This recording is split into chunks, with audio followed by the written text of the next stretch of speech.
मैं आप लोग के पास में बेटा टॉपिक शुरू करने जा रहा हूँ, रिवीजन करने जा रहा हूँ जो हमने कल सीखा था। फटाफट से एक बार रिवाइज कर देखो। मैंने आप लोगों को ऐसे करने को कहा था रिवाइज, मुझे नहीं पता आप लोग कितना रिवीजन करते हैं, बिकॉज अगर आप रिवाइज करके आते हैं ना, मैं सच्ची बता रहा हूँ, आप लोगों के पास में जितने भी चैप्टर्स हैं बेटा ये आपके लिए कंफर्टेबल हो जाएंगे, बिकॉज लास्ट में कर रहे हो ना, तो उससे क्या होता है, आप रिवाइज कर रहे क्वेश्चन करते जा रहे हैं, आपके पास फटाफट से ये चीज जो है इजी हो जाती है, इजी हो जाती है, ठीक है। फिर आपको बाद में रिवीजन में उतना ही कम समय लगेगा, खुद देख लेना, ठीक है। चलो हमारा जो टॉपिक था फटाफट से आ जाओ, फटाफट से आ जाओ बेटा, वो है रिडम्पशन ऑफ डिबेंचर्स का। कौन सा टॉपिक है? रिडम्पशन ऑफ डिबेंचर्स का। नो, रिडम्पशन ऑफ डिबेंचर्स का बेटा चैप्टर है, इसके अंदर हम बात करने जा रहे हैं कि डिबेंचर होल्डर्स को हम रीपे करने जा रहे हैं, उनको रिडीम करने जा रहे हैं। अब वो रिडम्पशन दो तरीके से होती है, प्राइमरी पैसा दे रहे हो या अल्टीमेटली उनको क्या कर रहे हो, या उनको शेयर दे रहे हो। तो हमारे ना टोटल में 4 मेथड्स रहते हैं, क्या रहते हैं बेटा? 4 मेथड्स रहते हैं। तो इसमें से जो परचेजिंग ओपन मार्केट आपके सिलेबस में ऐसा वैसे है नहीं, ठीक है ना। एंड जो ये मेथड है, इसमें पैसा दिया लमसम में, मतलब इकट्ठे एक ही बार में, इसमें पैसा दिया हौले हौले करके, ड्रॉप लॉट करके। तो जो इसमें एंट्रीज एक बार आती है, इसमें वो हर साल आ रही होती है, बस ये फर्क होता है। और एक होता है रिडम्पशन में कन्वर्जन, जिसकी मैं चर्चा आप लोगों के साथ में चालू करूंगा, विच इज अबाउट जब आप उनको इक्विटी शेयर देते हैं। नो, मैंने आप लोगों के साथ बेटा क्या करा था, मैंने आप लोगों से कहा था कि इस पूरे चैप्टर के अंदर में प्राइमरी जो भी हमने कल डिस्कशन करी थी, उसके अंदर दो चीजों का आपको ध्यान रखना होता है। बाकी तो बड़ी एंट्रीज आसान सी है। एक है बेटा कि आपको डीआरआर क्रिएट करना होता है, विच इज डीआरआर, और एक होता है बेटा डीआरआर इन्वेस्टमेंट करने। क्यों किया जाता है सर? ये डिबेंचर होल्डर्स को प्रोटेक्शन देने के लिए किया जाता है कि कल को कंपनी के पास उतने पैसे अवेलेबल होने चाहिए, तो उसके लिए क्या करते हैं, तो हम प्रॉफिट को ब्लॉक करते हैं ताकि डिविडेंड के रूप में ना बांट सके। और दूसरा होता है कि हम एक्चुअली पैसा इन्वेस्ट कर देते हैं, ठीक है ना, कोई इन्वेस्टमेंट है। अब ये सारी कंपनीज को नहीं करना ना, 100% अमाउंट का करना है, कुछ कंपनीज को करना, कुछ परसेंटेज। तो ऐसा नहीं हम बोले कि प्रोटेक्शन 100% देने की बात हो रही है, कुछ प्रोटेक्शन दी जा रही है। पैसा लिया है, अब बैंक से आप लोन लेके आते हो, बैंक से लोन लिया, मान लो तो आपने जब लोन लिया, बिजनेस में पैसा लगाया, उसके लिए लोन लिया ना, अगर आपको बोल देते बैंक वालों के कल को पैसे वापस करने, उसकी अवधि करा के रखो, तो भाई तुमने लोन लिया क्यों? कई बार बच्चों को लगता है 100% प्रोटेक्शन क्यों नहीं दे रहे? अरे भाई तुम सोचो, 100% प्रोटेक्शन के लिए अगर उनकी जो पैसा उठाया सारी की एफडी करने को कह दिया जाएगा तुम लोगों को, तो फिर पैसा किसके लिए लिया था? ब्याज देने के लिए दिया था, तुमको ब्याज देना पड़ेगा। तो कभी ये मत सोचना 100% प्रोटेक्शन क्यों देनी यहाँ पे, ठीक है। तो इसलिए सोच के चलना। तो ऐसा नहीं हो सकता कि मैं उनको बोलूं जितना पैसा उठाया, जितना उनको वापस करना है, सारी एफडी करा के रख दो। तो पैसा जो लिया था उसकी एफडी करा दी, क्यों हटाया था? लॉजिक पे चलो ना, थोड़ा सा कॉमन सेंस लगाने का। हाँ, प्रोटेक्शन देने थोड़ी सी बहुत दे देते, बाकी तो अपने पास पैसे आ ही जाएंगे उनको देने के लिए, ठीक है। अच्छा, अब जो डीआरआर बनना है बेटा, डीआरआर जो आपके पास में बनाना है वो blocking of profits, which is DRR create करने के लिए होता है। सर अपने प्रॉफिट से जो आपके फ्री रिजर्व है बेसिकली उससे पैसा निकाल दो, तो एक रिजर्व में भेज दो, विच इज डीआरआर। तो एंट्री करते पेमेंट हो गया, तो एक गुल्लक से मैं दूसरे गुल्लक में भेज दिया, इससे क्या होगा, प्रॉफिट ब्लॉक हो गया, इतना काम हुआ, ठीक है। जब रिडम्पशन हो जाएगी वो फिर से फ्री रिजर्व बन जाएगा, तो डीआरआर टू रिजर्व हो जाएगा। अच्छा, कितना बनाना है? 10% बनाने का है, जितनी फेस वैल्यू की डिबेंचर उसका 10%। कितना बनाना है सर? ये बनाना है अदर अनलिस्टेड कंपनीज को, अदर अनलिस्टेड कंपनीज को। ओके, इन्वेस्टमेंट जो करनी है, पैसा ब्लॉक करना है, एफडी का नहीं। मैं बड़े एफडी से बोलूंगा कि हमारे मन में क्या है, वो प्रिस्क्राइब मोड दे रखे मैं आपको बता दूंगा। इन्वेस्टमेंट जब करते हो तो इन्वेस्टमेंट टू बैंक एंट्री आती है, हाँ, क्योंकि डीआरआर है तो आगे लिख देंगे डीआरआर इन्वेस्टमेंट टू बैंक। कितनी बनानी है? 15%। ये किसको बनानी है? लिस्टेड कंपनीज को एंड अदर अनलिस्टेड कंपनी को, listed and other unlisted company. अच्छा, कल को जब रिडम्पशन करनी है, रीपे करना, उससे पहले इसको क्या करा जाएगा? बेचा जाएगा, तो बैंक टू डीआरआर इन्वेस्टमेंट, ठीक है। अब ये बनानी कब है? देखिए यहां पर मैं बेटा आता है डीआरआर जो है वो ऐसा समय कंप्लीट होने लगा था, कब बनाना है? तो सिंपल सी बात है, अलॉटमेंट के बाद से लेकर रिडम्पशन से पहले कब। अब यहां पर बेटा अगर हमसे क्वेश्चन में सिर्फ एंट्रीज या लेजर काउंट रिडम्पशन वाले साल के मांगी है, तो नहीं बना हुआ तो आपने first day of the year बना देना, या अगर कम बना हुआ तो शॉर्टफॉल पूरी कर देनी। बट अगर आपको इशू वाले साल से एंट्रीज मांगे स्टार्टिंग से, तो आप जिस दिन अलॉट करें उसी दिन बना कर दो, कंप्लायंस पूरी कर दो उसी दिन, ठीक है।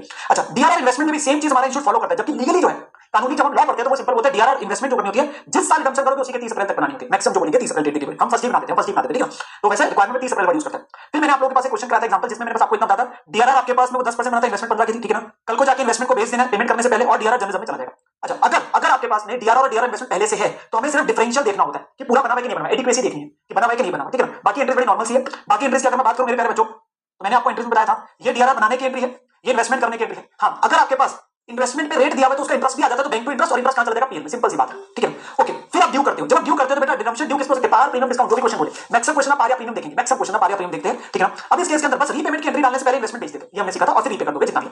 डीआरआर कहां चला जाएगा? जर्नलिज्म में चला जाएगा। और प्रीमियम और रिडम्पशन हम ये मानते होते हैं क्वेश्चन करने के लिए, क्योंकि वो कहीं नहीं लिखता कि वो पहले इशू के समय क्रिएट नहीं हुआ था, तो हम उसे अलग से राइट ऑफ करके दिखा देते हैं। हाँ, अगर क्वेश्चन स्पेसिफिकली बोल दे कि वो पहले क्रिएटेड था, फिर हम कुछ नहीं करेंगे, वो पहली बुक हो चुका था जो हमने इशू में सीखा था। या अगर हम खुद इशू से साल से एंट्रीज डालेंगे, हम खुद डालेंगे एंट्रीज इशू के साल की भी पूरी स्टार्टिंग से, फिर तो तभी क्रिएट कर देंगे ना, फिर आपके पास यहाँ पे दोबारा से राइट ऑफ नहीं होगा, ठीक है। हम ये मान रहे होते हैं कि आपके पास इशू के सामने नहीं था, तो हम अभी राइट ऑफ करके दिखाते हैं। फिर मैंने आप लोगों को बेटा कुछ छोटे छोटे से आसान से क्वेश्चन कराए थे, आप लोगों को याद है क्वेश्चन कराए थे, जिसमें मैंने सेवा के रूप में आपको एंट्रीज दिखाई लेजर काउंट वाले, और लेजर काउंट हमने किया, मैंने ऐसे क्वेश्चन आप लोगों को जो है होमवर्क में दिए थे। होपफुली आपके होमवर्क के क्वेश्चन इजीली हो गए, कोई दिक्कत नहीं होगी, बिल्कुल डिटो क्वेश्चन, बिल्कुल डिटो क्वेश्चन, कोई फर्क नहीं था, कहीं पे भी कोई फर्क नहीं था, ठीक है ना।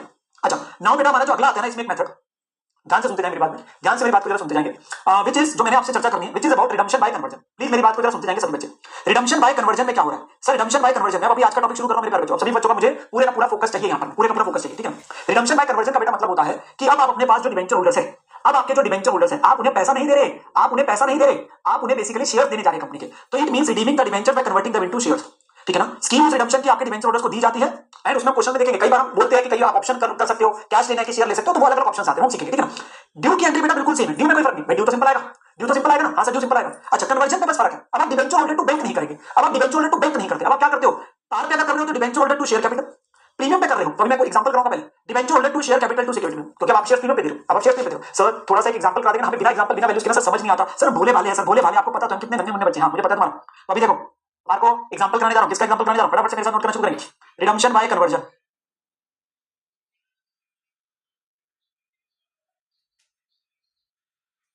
एग्जांपल करेंगे तभी समझ आएगा, बिना एग्जांपल के समझ नहीं आता, बिना एग्जांपल के हमें समझ नहीं आता। तो यहां पर मैं एग्जांपल लेते बेटा, मेरे साथ साथ नोट करने का है, मेरे साथ साथ नोट करने का, ठीक है। तो लेट से हम लोग ये कहते हैं बेटा 12% 1000 डिवेंचर्स है of 100 each, which is total कितना हो गया 1 लाख। ठीक है जी। वो कहता है कि जो रिडम्पशन करनी है वो किस पे करनी है एट 5% प्रीमियम, मतलब आपने 100 के बदले कितना देने का है 105 देने का है, 100 के बदले कितना देने का 105 देने का है। ठीक है, फिर वो हमें कहता है रिडम्पशन जो करनी है bye conversion into equity shares of face value 10 each. जो हमारा उसके बदले हम दे रहे बेटा वो इक्विटी शेयर हम उसके बदले उन्हें देंगे 10 रुपए वाला। इसमें दो केसेस है, आप केस 1 लीजिए, शेयर इशूड एट पार तो क्या एंट्री डलेगी, और एक केस हम लिखेंगे अगर शेयर इशू करा जा रहा है एट प्रीमियम, मतलब इशू प्राइस जो है इस केस में 15 रुपए है। मैंने दो केस लिए, क्या लिए मैंने बेटा दो केस लिए। आपके पास में पार वाला में अगर होगा तो क्या करेंगे, प्रीमियम पे होगा तो क्या करेंगे, अगर हम शेयर देंगे ठीक है ना, तो उस केस में कैसे किया जाएगा, उस केस में कैसे किया जाएगा। ठीक है, तो हमारे पास टोटल में क्या है बेटा, ध्यान से सुन लीजिएगा सर। हमें सबसे पहले देखिए ड्यू की एंट्री जो है ना बिल्कुल सेम रखनी है, ड्यू की एंट्री में कोई फर्क नहीं। क्या आप मेरे को सभी बच्चे और क्या सभी बच्चे मुझे ड्यू की एंट्री डलवा सकते हैं, क्या ड्यू की एंट्री डलवा सकते हैं सर, ड्यू की एंट्री में तो कोई दिक्कत ही नहीं है, ड्यू की एंट्री मुझे कोई बच्चा डलवाएगा, अरे सर ड्यू की एंट्री हमने बोला ना उसमें कोई दिक्कत ही नहीं है, लो ठीक है ना। तो बेटा ड्यू में क्या होगा ठीक है ना सर, यहां पर में हमारे पास में 12% debentures account debit premium on redemption, क्योंकि आपने 100 के बदले कितना देना मेरे प्यारे बच्चों, सर 100 के बदले हमने 105 देना है, 100 के बदले हमने 105 देना है ठीक है ना, क्योंकि हमारे को 100 रुपए वाला है पर हमने 5% एक्स्ट्रा देना है ना, यस सर 5% एक्स्ट्रा देना ठीक है। To debenture holders account, to debenture holders account ठीक है। तो ये हमारे पास में एंट्री बनेगी जब हम रिडम्पशन की बात करें। बेटा हम रिडम्पशन का चैप्टर सीख रहे हैं, बच्चा मुझे इशू की एंट्री डलवा रहा है, बेटा मैं रिडम्पशन का चैप्टर सिखा रहा हूं ठीक है ना, इशू तो पता नहीं पहले के हुए पढ़े ठीक है ना। चलो अब यहां पर बेटा एंट्री कर लेगी सर 1 लाख, एक्स्ट्रा कितना देना है सर 5% के हिसाब से 5000, टोटल में कितना देना है 1,05,000, टोटल में कितना देना है 1,05,000 ठीक है ना। तो यहां पर मैं बेटा एंट्री क्या बनेगी, डिवेंचर से 1 लाख के प्रीमियम रिडम्पशन आपके पास में कितना 5,000 5% के हिसाब से, और टोटल में कितना देना है 1,05,000 ठीक है ना। नाउ अब इस केस के अंदर बेटा हमारे दो केस बन रहे हैं, क्योंकि उसने बोला है दो केसेस है, केस 1 केस 2, या पार पे दिया जा रहा है या प्लस प्रीमियम पे दिया जा रहा है ठीक है ना। तो अगर हमारे पास बेटा केस 1 है एट पार, मतलब आपका जो फेस वैल्यू है और जो इशू प्राइस है वो 10 रुपए ही है, या दूसरा है कि आपके पास केस 2 है एट प्रीमियम, कि आप जो शेयर इशू कर रहे हैं वो 10 वाला कितने पे इशू कर रहे हैं 15 पे इशू कर रहे हैं, 10 वाला कितने पे कर रहे हैं बेटा 15 पे इशू कर रहे हैं ठीक है ना। तो इस केस के अंदर क्या फेस वैल्यू तो 10 है पर इशू प्राइस 15 है। अब ये ना बिल्कुल वो एंट्री आ गई, प्लीज सुनना, ये वो एंट्री आ गई जो एंट्री आप लोग कब करते थे बेटा, जो एंट्री आपके पास में आती थी जब हम issue of shares for consideration other than cash करते थे, और कंसीडरेशन अदर देन कैश करते थे ठीक है ना। तो उस केस में एंट्री क्या होगी, डिवेंचर होल्डर्स टू, अब आप टू बैंक थोड़ी ना करेंगे, अब आप क्या कर रहे हैं to equity share capital, to equity share capital बेटा। तो आपके पास एंट्री क्या बनेगी, debenture holders to equity share capital ठीक है ना। अब इस केस के अंदर बताओ मुझे कितने नंबर ऑफ शेयर्स आएंगे, सभी बच्चे मुझे बताएंगे कितने नंबर ऑफ शेयर्स बनेंगे बेटा ठीक है ना। सर हमारे पास में जो नंबर ऑफ शेयर्स आएंगे यहां तो आसान हो गया, कैसे करते थे, जितना अमाउंट देना है, जितना अमाउंट देना है डिवाइडेड बाय किस प्राइस पे इशू कर रहे हो, तो अमाउंट कितना देना है सर 1,05,000 देना है, और हमारे पास में शेयर कितने पे इशू कर रहे हैं 10 रुपए पे, तो कितने शेयर आ जाएंगे 10,500 इक्विटी शेयर्स, 10,500 इक्विटी शेयर ठीक है ना। तो इस केस के अंदर में क्या बना बेटा 1,05,000 इतना अमाउंट आ गया, 10,500 शेयर दे रहे हैं बेटा, 10,500 शेयर दे रहे हैं हम लोग, और वो कितने पे दे रहे हैं 10 रुपए पे दे रहे हैं। तो हमने उनको कैश नहीं दिया, हमने उनको कैश नहीं दिया, हमने उनको शेयर्स दिए, हमने उनको शेयर्स दिए ठीक है ना। अब फिर अगली एंट्री बेटा क्या आती है, डिवेंचर होल्डर्स टू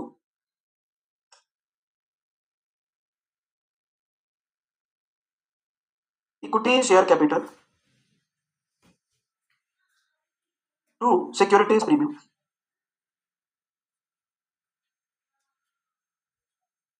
अब कितने शेयर्स आएंगे, अब कितने शेयर्स आएंगे मेरे प्यारे बच्चों, सर अब हम शेयर देख लेते कितने बनेंगे। अब नंबर ऑफ शेयर जो बनेंगे बेटा वो बनेंगे 1,05,000 अमाउंट देना है, पर हमारा शेयर कितने पे इशू हो रहा है बेटा 15 पे इशू है, तो कितने बन जाएंगे बेटा 7,000 शेयर्स बन जाएंगे, जो कि 10 वाला शेयर है 15 पे इशू हो रहा है, बस जैसे आप पहले करते थे कोई फर्क नहीं है यार, मैंने बोला ना बड़ा आसान सा टॉपिक है, ड्यू की एंट्री वैसे ही है, फर्क आ गया कि आपने क्या देना ठीक है ना। तो यहाँ पे क्या हो गया 7,000 इंटू 10, और ये क्या हो गया 7,000 इंटू 5,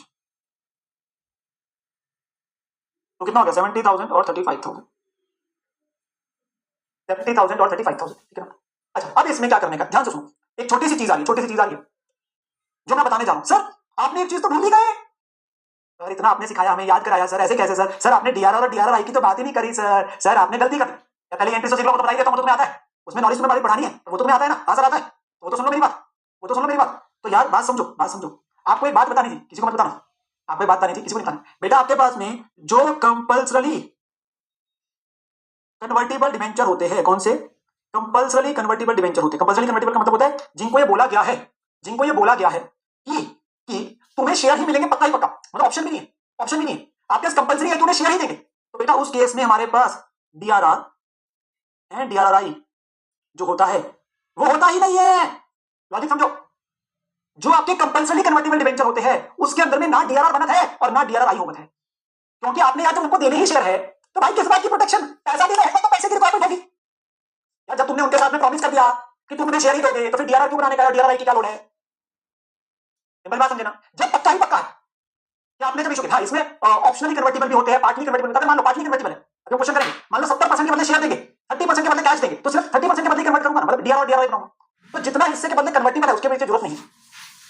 तो यहाँ पे फर्क ही नहीं पड़ता कंपनी लिस्टेड है कि अदर अनलिस्टेड, कोई फर्क ही नहीं पड़ता, कोई फर्क ही नहीं पड़ता, ठीक है। इसीलिए मैंने ना ये बात यहाँ पे लिखी हुई थी, पता नहीं आपने कल ये नोट करी कि नहीं करी। मैंने पॉइंट पढ़ाया नहीं था पर लिखा हुआ, पढ़ाया नहीं था पर लिखा हुआ है कि अगर आपके पास में, पर मुझे नहीं पता आप लोगों ने लिखा कि नहीं लिखा, मैंने आप लोगों को बताया भी था, ठीक है ना। इन रिस्पेक्ट ऑफ लिखने को कहा था पार्टली कन्वर्टिबल डिबेंचर्स, पार्टली मतलब कुछ हिस्सा कन्वर्ट होना, हमने जैसे सारा बोल दिया ना, पार्टली मतलब कुछ हिस्सा कन्वर्ट होना, ठीक है ना। मान लो 40% कन्वर्ट होना, 60% बदले कैश देना, तो कहता है डीआरआर जो क्रिएट होगा वो सिर्फ किसके लिए होगा? जो नॉन कन्वर्टिबल हिस्सा, ऑब्वियसली जो नॉन कन्वर्टिबल है, जिसके बदले कैश दूंगा, भाई जिसके बदले कैश दूंगा उसी का तो करूंगा ना, जिसके बदले कैश दूंगा उसी के बदले करूंगा।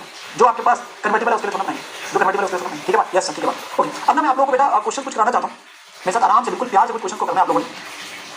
मैं आज एक बार पहले बोलता हूं, हमने सिर्फ 3 क्वेश्चन करने के हैं, थर्ड फोर्थ फिफ्थ, जैसे क्वेश्चन खत्म वैसे मैं आपकी क्लास खत्म कर दूं। आज तेरी सर मजा ही आ गया, स्वाद आ गया बिल्कुल। तो 3 क्वेश्चन करने का, ठीक है ना, जिनमें कन्वर्जन वगैरह को लेके ही बातें हैं, ठीक है। तो ध्यान सुनो, आते जाओ भाई।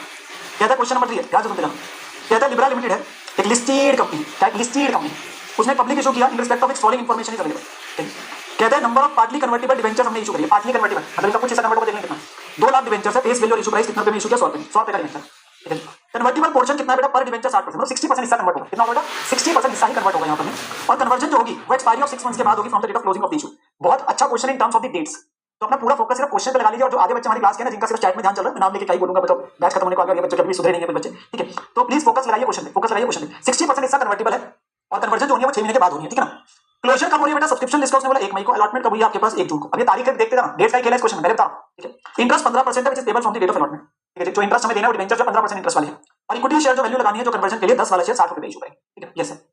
कहता है टोटल नंबर ऑफ डिबेंचर जो अप्लाई भी हुए वो 2 लाख, मतलब हमने 2 लाख के अप्लाई हुए, ठीक है, ठीक है। अब कहता है interest payable on the debenture जो है वो हाफ ईयरली होता है, 30 सितंबर और 31 मार्च को। हम साल में 2 बार इंटरेस्ट देना होता है, कब देना होता है? साल में 2 बार इंटरेस्ट देना होता है, ठीक है। अब वो कहता है right relevant journal entries for all the transactions arising out of during the year ended 31 March 2022 including cash and, ठीक है ना। तो यहां पर मैं जर्नल एंट्री मांग रहा हूं, यहां ना अगर मैं बोलूं रिडम्पशन सिर्फ जो कन्वर्जन वालों की होगी उन्हीं की बात आएगी, पैसे वालों को तो मैं बताया नहीं कब कर रहे थे। बेसिकली एक ही साल के इसी साल में इशू हो रहे हैं, इसी साल में कुछ कन्वर्ट हो जाएंगे, बस उसी की बात हो रही है, इस साल पे फोकस करना। अब होता क्या बच्चा नन्ना मुन्ना, मुझे तो पता है तुम्हारे बारे में, तो बच्चे मैंने बोला नहीं नन्ना मुन्ना, तुम्हें कहा एकदम से सारी इंग्लिश एक बार में समझ आ जाएगी। तो मैं आप लोग क्योंकि इस क्वेश्चन को पहली बार कर रहे होते तो मैं आप लोगों के लिए थोड़ा ना इजी कर देता हूं। हम क्या करते हैं टाइमलाइन बना लेते हैं, बिकॉज़ टाइमलाइन बनाने से क्वेश्चन बहुत इजी हो जाता है। अभी देखना फिर तुम्हें क्वेश्चन में दिक्कत परेशानी कुछ नहीं आएगी। हमारा जो क्वेश्चन बेटा शुरू हो रहा है वो हो रहा है 1 अप्रैल 21 को और खत्म होगा 31 मार्च 22 को, ये हमारा ईयर। और इसमें जो उसने मुझे बोला है ना बेटा इंटरेस्ट साल में 2 बार होगा, एक बार 30 सितंबर को इंटरेस्ट आएगा, एक बार 31 मार्च को इंटरेस्ट आना है जो डिबेंचर होल्डर्स को हमें देना, ठीक है ना। अब डेट्स जो उसने दी हमें, एक बार डेट्स देखते क्या क्या दे रहा है। सर सबसे पहले उसने हमें डेट दी थी 1 मई को, उसने बोला था सब्सक्रिप्शन लिस्ट क्लोज हो, मतलब ये वो डेट है जब तक लोगों से पैसा आएगा, मतलब हम डेट रखते हैं ना कि एप्लीकेशन का पैसा वो कब तक देंगे, तो वो 1 मई की तारीख है। तो 1 मई उसने बोला है क्लोजर ऑफ इशू की डेट है, मतलब इस दिन तक पैसा आएगा। पर एक्चुअली में जो उसने मुझे अलॉट कब करे बेटा 1 जून को, एक्चुअली में जो अलॉटमेंट हो रही है वो 1 जून को हो रही है।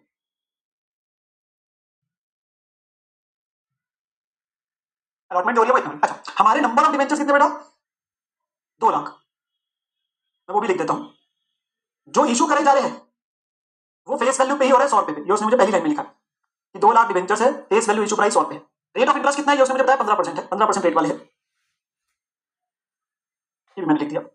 मेन है कि कन्वर्जन, मेन है कि कन्वर्जन उसने मुझे बोला था जो कन्वर्जन है ना वो 60% हिस्से की होनी है, और वो कन्वर्जन होगी 6 महीने के बाद from the date of closing of issue, कहते हैं जिस दिन इशू क्लोज होगा उसके 6 महीने के बाद 60% हिस्सा कन्वर्ट हो जाएगा। तो क्या कोई बच्चा मुझे बता सकता है कौन सी डेट पे कन्वर्जन होगी?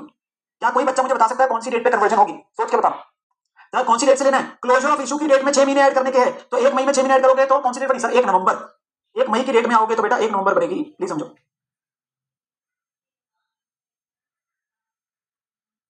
ये डेट बनेगी 1 नवंबर।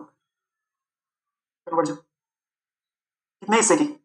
60% की, 60% हिस्सा कन्वर्ट होगा इसे, और इसके बदले जो हम इक्विटी शेयर देंगे वो उसने मुझे क्या बोला है, वो इक्विटी शेयर जो होगा वो होगा बेटा हमारे पास 60 रुपए वाला पे इशू होगा, फेस वैल्यू 10 वाला है। तो 10 वाला आपके पास में इक्विटी शेयर हम 60 रुपए पे इशू करेंगे, तो फेस वैल्यू 10 है और इशू 60 पे करेंगे, बस ये फैक्ट लिखते ही तुम्हारा क्वेश्चन हो जाएगा बड़ा ही आसान, बड़ा ही आसान हो जाएगा, ठीक है। तो बेटा यहां पर मैं जर्नल एंट्रीज जो है, ठीक समझना, एक एक करके करते जाते हैं।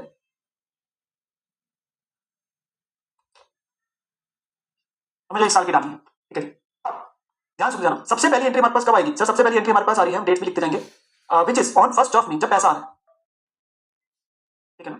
तो विच इज जिस दिन तक लोगों से पैसा आ रहा है वो कौन सी डेट थी? 1 मई। बेटा क्लोजर ऑफ इशू का मतलब होता है जब हम लोगों को बोलते हैं कि तुम्हें एप्लीकेशन मनी इस डेट तक सबमिट करानी है, तो डेट होती है वो बोला। तो इफेक्टिवली 1 मई वो तारीख है जब तक लोगों का पैसा आएगा, फिर हम एप्लीकेशन स्क्रूटनाइज करते हैं, उसके कुछ समय बाद अलॉटमेंट करते हैं। 1 मई वो डेट है जब तक लोगों का पैसा है, तो वो जितने हमने अप्लाई करे थे, जितने इशू करे थे, उतनी की एप्लीकेशन आई, सब पूरी आ रही है, ठीक है ना। तो यहाँ पर मैं bank to debenture application and allotment, याद है एंट्री डाला करते थे? हाँ सर याद आ गया सर, ये एंट्री को कैसे भूल सकते हैं, इसके साथ तो बहुत ही लगाव है, सारा पैसे इकट्ठे आ रहे हैं ना, तो एप्लीकेशन अलॉटमेंट लिख दिया मैंने, ठीक है ना। तो बेटा कितने आपके पास में यहाँ पे सर? हमारे पास ना ये 2 लाख डिवेंचर्स है और 100 रुपए का एक है, सारे के सारे पैसे इकट्ठे आ रहे हैं, ठीक है ना। तो विच इज 2 करोड़,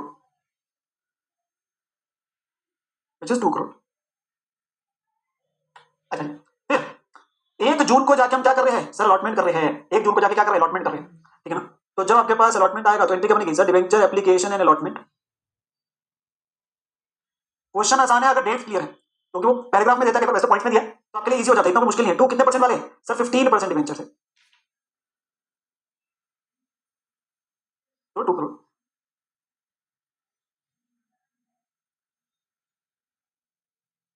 तो हमारे पास पैसे आए और ये हमने अपने पास डिवेंचर क्या कर दिया? अलॉट कर दिया, 1 जून को अलॉट कर दिया। अब मुझे बताओ ये एंट्री डल गई, इसने अलॉट कर दी, इसका अगली एंट्री क्वेश्चन में कब आ रही है सर? अगली एंट्री वैसे 30 सितंबर को आ रही है, पर आपको पता है मैंने एक चीज बताई थी, अगर क्वेश्चन इशू वाले साल की एंट्रीज मांगता है, वहां से शुरू होते हो, तो उस केस के अंदर बेटा हमारे पास हमारा जो इंस्टीट्यूट है वो डीआरआर और डीआरआई की कंप्लायंस अलॉटमेंट वाले दिन ही हम कंप्लीट कर देते हैं। कल मैंने आपको एक बात बताई थी कि अगर हमारा इशू वाले साल की भी एंट्रीज मांगता है, तो मैंने आपको क्या बोला था? देखो एक चीज लिखवाई, आपको याद है? ये देखो, अगर ईयर ऑफ इशू से एंट्रीज मांगी जाती है तो हम लॉजिकली क्या करते थे? अलॉटमेंट वाले दिन ही हम क्या करेंगे? डीआरआर डीआरआई की कंप्लायंस पूरी कर देंगे। अब मुझे बताओ पहले सोचकर, यहाँ पे डीआरआर या डीआरआई बनना है कि नहीं बनना सर? हमारी नजर पड़ी थी, हमारी नजर पड़ी थी किस पे? कि सर ये लिस्टेड कंपनी है, लिस्टेड कंपनी है तो डीआरआई नहीं आएगा। अच्छा डीआरआई तो आएगा, डीआरआई तो आएगा, वो तो इन्वेस्टमेंट करेंगे, इन्वेस्टमेंट तो करेगा। अरे सर कन्वर्टिबल अभी आपने बोला कंपल्सरी कन्वर्टिबल होना ही होना, अरे भाई वो 60% ही होना है, वो तो 60% होना है, तो 40% के लिए डीआरआई आएगा ना, 40% के तो इन्वेस्टमेंट करोगे ना। हाँ सर 40% के लिए करेंगे सिर्फ डीआरआई, समझे बात को? तो भाई अगर तो कॉन्सेप्ट क्लियर है ना, दिमाग में फिट है, फिर तो एंट्री डाल दोगे, वरना तो तुम लगे रहोगे। तो 1 जून को हम क्या कर रहे हैं? डीआरआई इन्वेस्टमेंट कर रहे हैं, टू बैंक।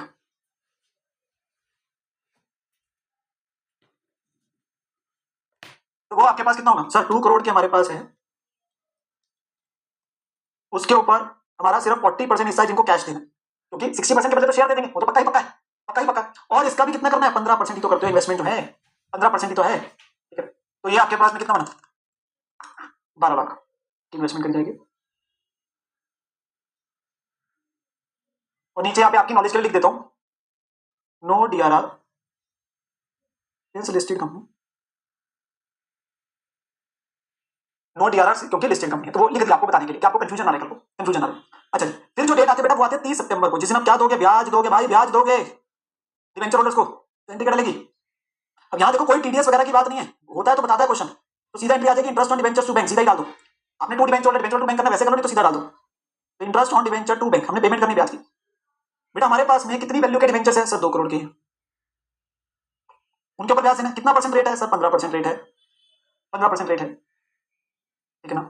अच्छा अब जब 15% रेट है तो मुझे बस कोई बच्चा ये बता दो हमें कितने महीने का ब्याज देना, कैन एनीवन टेल मी? अरे सर ब्याज देंगे तो 6 महीने का ही देंगे ना। अरे यार तुम सुबह सुबह ऐसी ऐसी बातें करोगे तो हमारा हो जाएगा काम। ब्याज ये पहला साल है, नॉर्मली अगर रनिंग होते तो 6 महीने का होता, पर ये तो इसी पीरियड में लॉट हुए हैं, तो हमारे पास कब से लेने का है सर? जिस दिन लॉट होते तब से कंपनी की ब्याज की लायबिलिटी चालू होती है।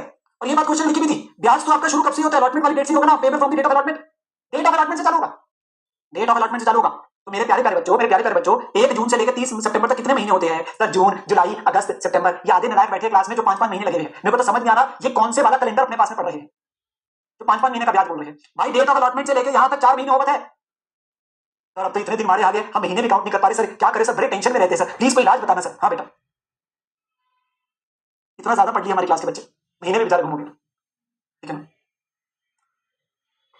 चलो 10 लाख रुपए,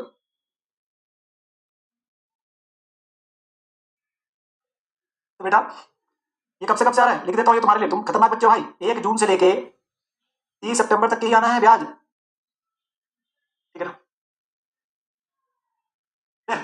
अब अगली तारीख कौन सी है? अगली तारीख कौन सी है? अरे सर अगली तारीख 1 नवंबर है, आ गया वो दिन, आ गया वो दिन जिस दिन क्या होगा सर, कन्वर्जन करेंगे। अच्छा जी, बहुत बढ़िया, कन्वर्जन करोगे, करो कन्वर्जन। तो 1 नवंबर को हमने क्या करना है, ड्यू की एंट्री डालेंगे। किसकी? ड्यू की एंट्री डालेंगे। ड्यू में तो कोई लफड़ा नहीं है, ड्यू में तो कोई लफड़ा नहीं है। तो 15% डिवेंचर डेबिट हो जाएंगे। अब कोई प्रीमियम की तो बात करी नहीं, to debenture holders, to debenture holders account. अच्छा जी, क्या मैं 100% को भी रिडीम करने जाऊं? और 100% को थोड़ी ना कर रहे हो, सिर्फ 60% कन्वर्ट होंगे, सिर्फ 60% कन्वर्ट होने हैं। सिर्फ जो 60% है डिवेंचर्स, टोटल जो 60% डिवेंचर्स है, वो मतलब जो टोटल डिवेंचर का 60% ही कन्वर्ट होना है। सारा नहीं हो रहा, 100% क्यों हो रहा? बाकियों को तो कैश देंगे, पता नहीं कब देंगे, 2 साल 4 साल 5 साल बाद, वो तो बाद में देंगे। अभी तो हमें नहीं पता उनको कब देना है। हम तो 60% को आज दे रहे शेयर्स, तो हम सिर्फ 60% की बात करेंगे। हाँ सर, बात तो सही है। तो 2 करोड़ का 60% ही लेने का, तो विच इज 1 करोड़ 20 लाख।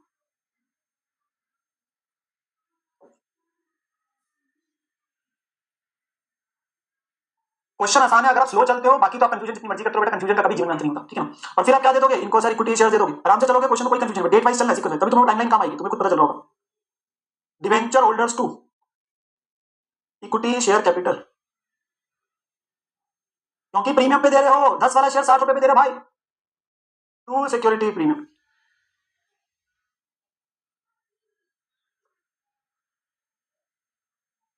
तो नंबर ऑफ शेयर्स कितने हैं? 1 करोड़ 20 लाख देना है, डिवाइडेड बाय कितने का शेयर है सर, 60 रुपए इशू कर रहे हैं, तो कितने शेयर हो गए सर, 2 लाख शेयर हो जाएंगे। कितने शेयर हो जाएंगे? 2 लाख शेयर हो जाएंगे, 2 लाख शेयर हो जाएंगे।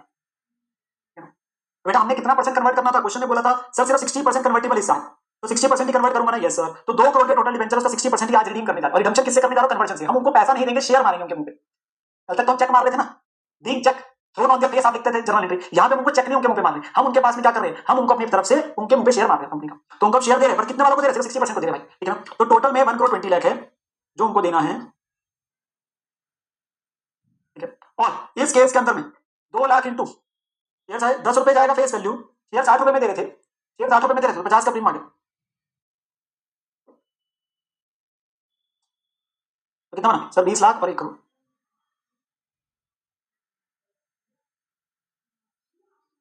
बीस लाख और 1 करोड़, ठीक है। यस सर, बिल्कुल सही बात है। तो ये हमारे पास में वैल्यू बन जाएगी ऑफ दी कन्वर्जन। तो इनको कन्वर्ट कर दिया भाई, खत्म होगी कहानी, इनको शेयर दे दिया, निपटा दिया, निपटा दिया भाई, निपटा दिया। अच्छा भाई, इसके बाद साल के अंतिम दिन, ध्यान से सुनना, क्या आएगा? इंटरेस्ट पे करेंगे।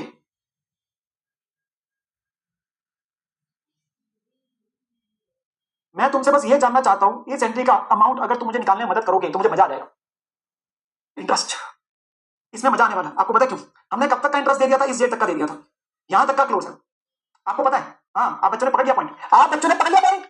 यार इनको तो मेरी जरूरत ही नहीं है, इतने इंटेलिजेंट बच्चे बैच में आगे। चलो कोई बात नहीं, फिर भी मैं समझाऊंगा। बेटा समझो, इन 2 करोड़ वालों को तो आपने कन्वर्ट कर दिया 1 नवंबर में, तो इफेक्टिवली समझो ना, इनको तो 1 महीने का ब्याज देना पड़ेगा ना, अक्टूबर का। हाँ सर, इनको तो देना पड़ेगा, इनको तो देंगे ना अक्टूबर का ब्याज। और बाकियों को क्या देंगे सर? बाकियों को पूरे 6 महीने का मिलेगा, बाकियों को पूरे 6 महीने का मिलेगा।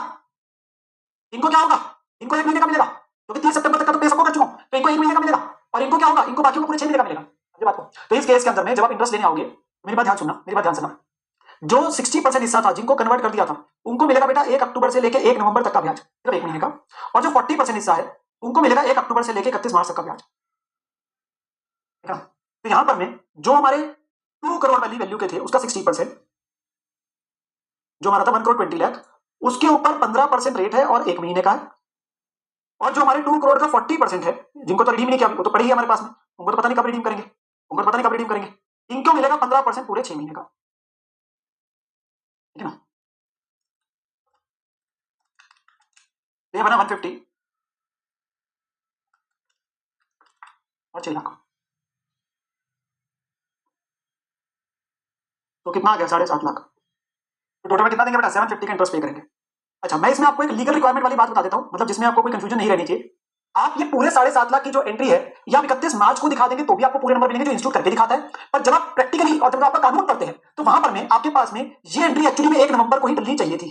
तो अगर आप ये 1 नवंबर को डाल दोगे और ये 31 मार्च को डालोगे तो भी वो बिल्कुल सही है, क्योंकि लॉजिकली तो इनको जब रिडीम किया, जब इनको अपने पास में हमने शेयर दिए इफेक्टिवली, तो उसी दिन हम इनको ये करेंगे ना, ठीक है ना। तो यहां पर में ध्यान से सुनो, ये तो इसी दिन उनको 1.5 लाख का इंटरेस्ट दे दिया जाता है। तो अगर आप ये वाली हिस्से की एंट्री कब डाल देंगे? 1 नवंबर को, और सिर्फ आज इतने की डालेंगे तो भी बिल्कुल सही है, तो भी बिल्कुल सही है, ठीक है ना। बाकी आप इस दिन इकट्ठे करके डाल दीजिए तो भी बिल्कुल सही है, मतलब उसमें कोई प्रॉब्लम की बात नहीं, कोई प्रॉब्लम की बात नहीं, बिल्कुल बातें सही है, ठीक है। अच्छा, लास्ट एंट्री जो क्वेश्चन की है, जिससे क्वेश्चन कंप्लीट हो जाएगा, विच इज इंटरेस्ट है, एक नॉमिनल अकाउंट है, वो कहां चला जाएगा? पीएनएल में। सो PNL account debit to interest on debenture. हमने 2 बार इंटरेस्ट पे किया सर, हमने 2 बार इंटरेस्ट पे किया सर। एक बार कितना पे किया था? एक बार हमने पे किया था 10 लाख और एक बार हमने पे किया 7.5 लाख। तो हमारा टोटल ब्याज कितना बन गया? 17,50,000। 17,50,000 ठीक है ना। तो हमारी एंट्री बन जाएगी PNL to interest, PNL to interest. अच्छा, क्या में जो 40% है उनको जो रिडीम है उनकी एंट्री डलेगी नहीं? हमें पता ही नहीं कब रिडीम करना है, 2 साल 5 साल को जब भी करेंगे। हमसे तो क्वेश्चन सिर्फ इस साल की एंट्री मांग रहा था, हमने इसी साल की एंट्री मांगी। अच्छा, अब कुछ बच्चों के डाउट्स मुझे देखने को मिले, अगर आप मेरे साथ आराम से सुनेंगे तो कोई कंफ्यूजन नहीं आएगी, क्वेश्चन मार्क कंप्लीट हो जाता है। बट कई बार कुछ बच्चे हमारे पास है जिनके डाउट्स रहते ही रहते हैं, क्योंकि वो समय से ज्यादा डाउट पूछने पे ध्यान रखते हैं ना। तो अब सुनते जाओ। कुछ बच्चे ने बोला सर ये जो इन्वेस्टमेंट है इसको नहीं बेचेंगे बेटा, मैंने इन्वेस्टमेंट उसकी करी नहीं, किसको कन्वर्ट कर रहे हैं, मैंने 40% वाले इसी करी है, इनको तो तब बेचेंगे ना जब आपके पास में इनको रिडीम करेंगे। तो भाई इसको क्यों बेचेंगे? तो कल तो बेच रहे, अरे वो रिडम्पशन वाले साल की एंट्री डाल रहे थे, जिनको पैसे देने थे, इनको भी कहां पैसे दे रहे हो? इनके लिए 60% वाले को रिडीम किया, उसकी तो इन्वेस्टमेंट बनाई नहीं ना, तो बेचेंगे क्यों? सर इनका इंटरेस्ट बेटा, क्या इंटरेस्ट का रेट गिवन था कि इन्वेस्टमेंट के ऊपर क्या रेट है सर बताया नहीं, तो इंटरेस्ट कैसे ले लोगे आप? इंटरेस्ट तो तब लेते हो जब रेट ऑफ इंटरेस्ट का गिवन होता है 4%, 6%, 8%, तो दिया नहीं, अब ले नहीं सकते रेट, ठीक है ना। इंटरेस्ट इनके ऊपर इग्नोर हो गया क्योंकि गिवन नहीं है।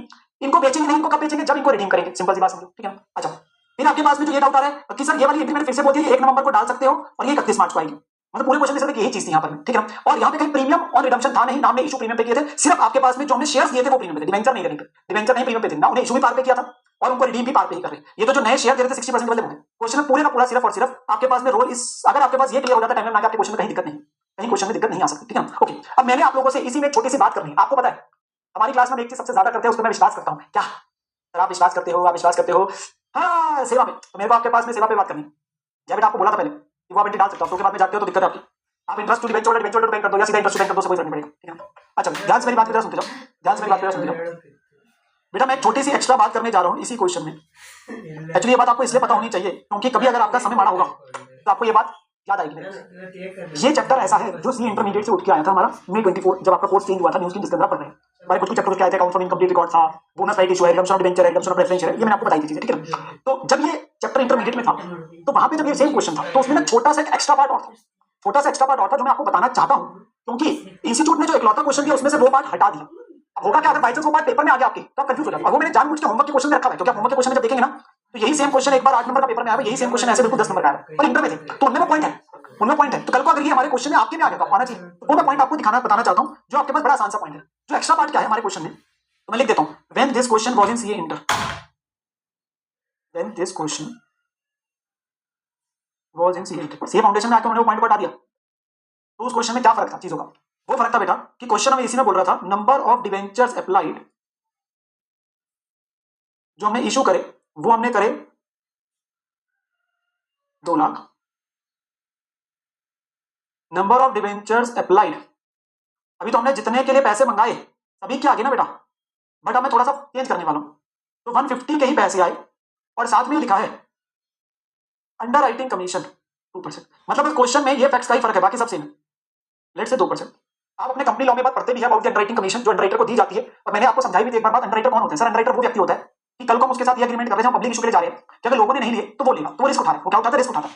तो रिस्क उठाने के लिए मेरा रिश्तेदार नहीं है ना कि कुछ चार्ज नहीं करेगा, तो मेरे से कमीशन लेता है, क्या लेता है बेटा? मेरे से कमीशन लेता है। तो अगर वो बातें हमारे क्वेश्चन में होती है तो क्या था, 2 लाख की इशू की 2 लाख की अप्लाई होती, बस मैंने उसमें उतना सा फैक्ट चेंज कर दिया। तो इससे फर्क क्या पड़ता आपके क्वेश्चन के करने में? फर्क क्या पड़ता? तो फर्क ये पड़ता बेटा, जब आपने सबसे पहले एंट्री 1 मई को डाली थी, जब लोगों से पैसा आया था, तब लोगों से पैसा जो आ रहा था अब वो 2 लाख इंटू 100 ना आता, अब वो लोगों ने जो पैसा दिया है वो तो 1,50,000 के पैसे दिए ना, कितनों के पैसे दिए? 1,50,000 के दिए, तो 1,50,000 इंटू 100 रुपए थे, बाकी फैक्ट तो क्वेश्चन के सेम है, ठीक है ना। तो कितना बनता? 1,50,00,000,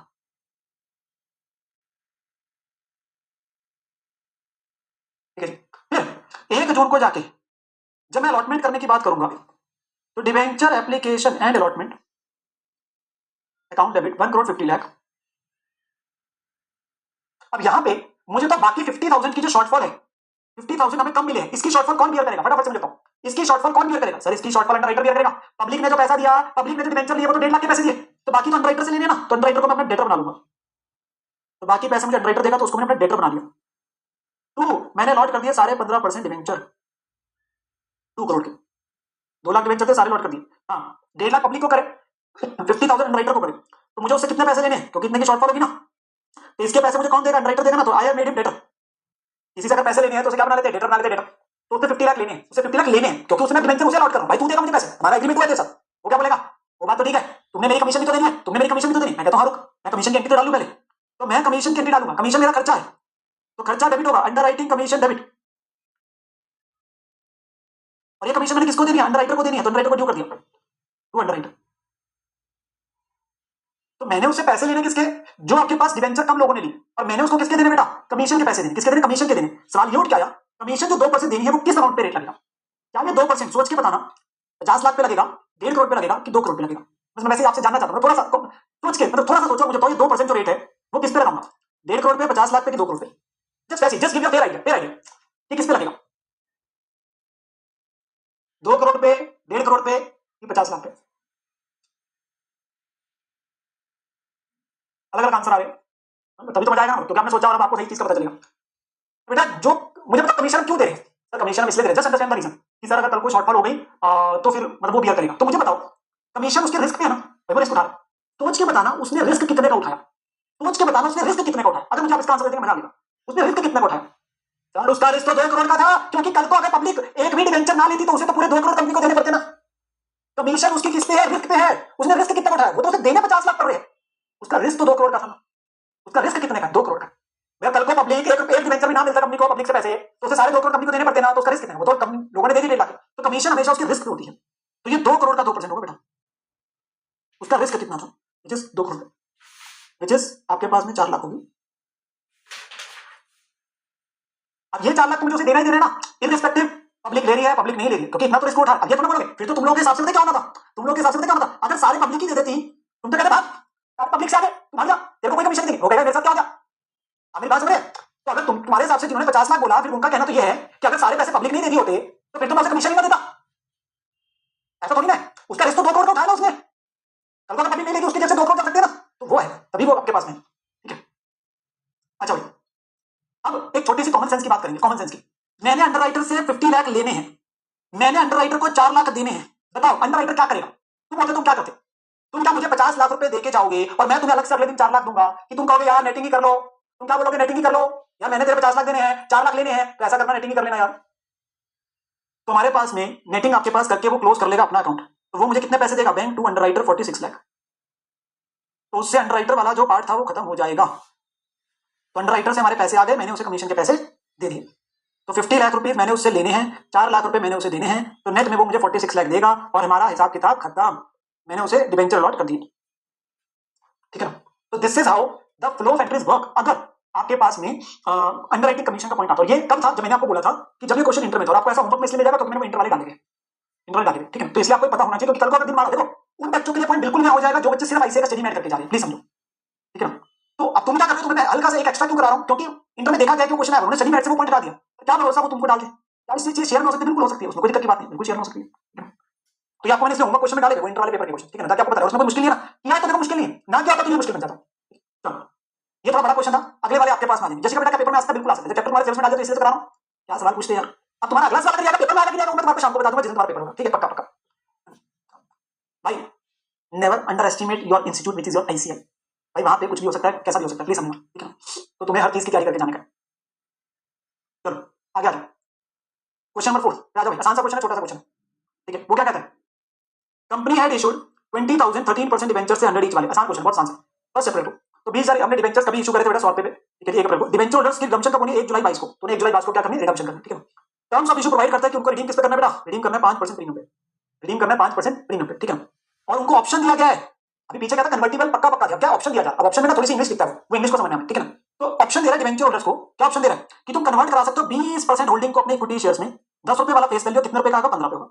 तो तुम्हें ऑप्शन दे रहे हैं, चाहो तो कंपनी का शेयर ले लो, पर तुम्हारे सिर्फ 20% इससे कोई कन्वर्ट करेंगे, मतलब 80% को तो कैश ही देंगे, 80% के बदले कैश देंगे, 20% इससे को तुम कन्वर्ट करा सकते हो, ऐसा नहीं ना सारा 20%। और अभी ऑप्शन दिया तो कहता है ऐसा है, डिबेंचर होल्डर जो होल्डिंग 2500 डिबेंचर है उन्होंने तो ऑप्शन ही नहीं एक्सेस किया, वो कहते हैं हमें तुम्हारे जाल में नहीं फंसना, हमें अपना पैसा तो बोलेगा पूरा, ठीक है भाई, इनको दे देंगे, इनको दे देंगे पैसा। आपसे पूछ कर देखो, आसान सी बात पूछता है, हम जितनी मर्जी डिस्कशन करते हैं, पूछता भी आसान सी बात है, कहता है बताओ कितने इक्विटी शेयर्स दोगे डिबेंचर होल्डर्स को जो ऑप्शन एक्सरसाइज कर रहे हैं, जो ऑप्शन एक्सरसाइज को नंबर ऑफ शेयर्स बताने, तो कभी निकालेगा पिछले क्वेश्चन में 2 लाख शेयर, तो बड़ी जल्दबाजी में बता रहे, यही बताने का नंबर ऑफ शेयर्स, इस क्वेश्चन बस इतना बताना नंबर ऑफ शेयर्स। तो देखो क्वेश्चन बड़ा आसान है, मैंने इस क्वेश्चन को पहले आप लोगों को बताऊंगा थोड़ा सा और आसान वे में करने का तरीका, जिससे आपको फिर मतलब ऐसे कैसे प्रेजेंट करते हो उसमें वो भी बता दूंगा, बट वो समझने के लिए मैं थोड़ा सा और इजी करना चाहूंगा आप लोगों के साथ। तो हमारे नंबर ऑफ डिबेंचर्स कितने बेटा, total total number of debentures कितने, सर नंबर ऑफ डिबेंचर्स हमारे टोटल है 20,000,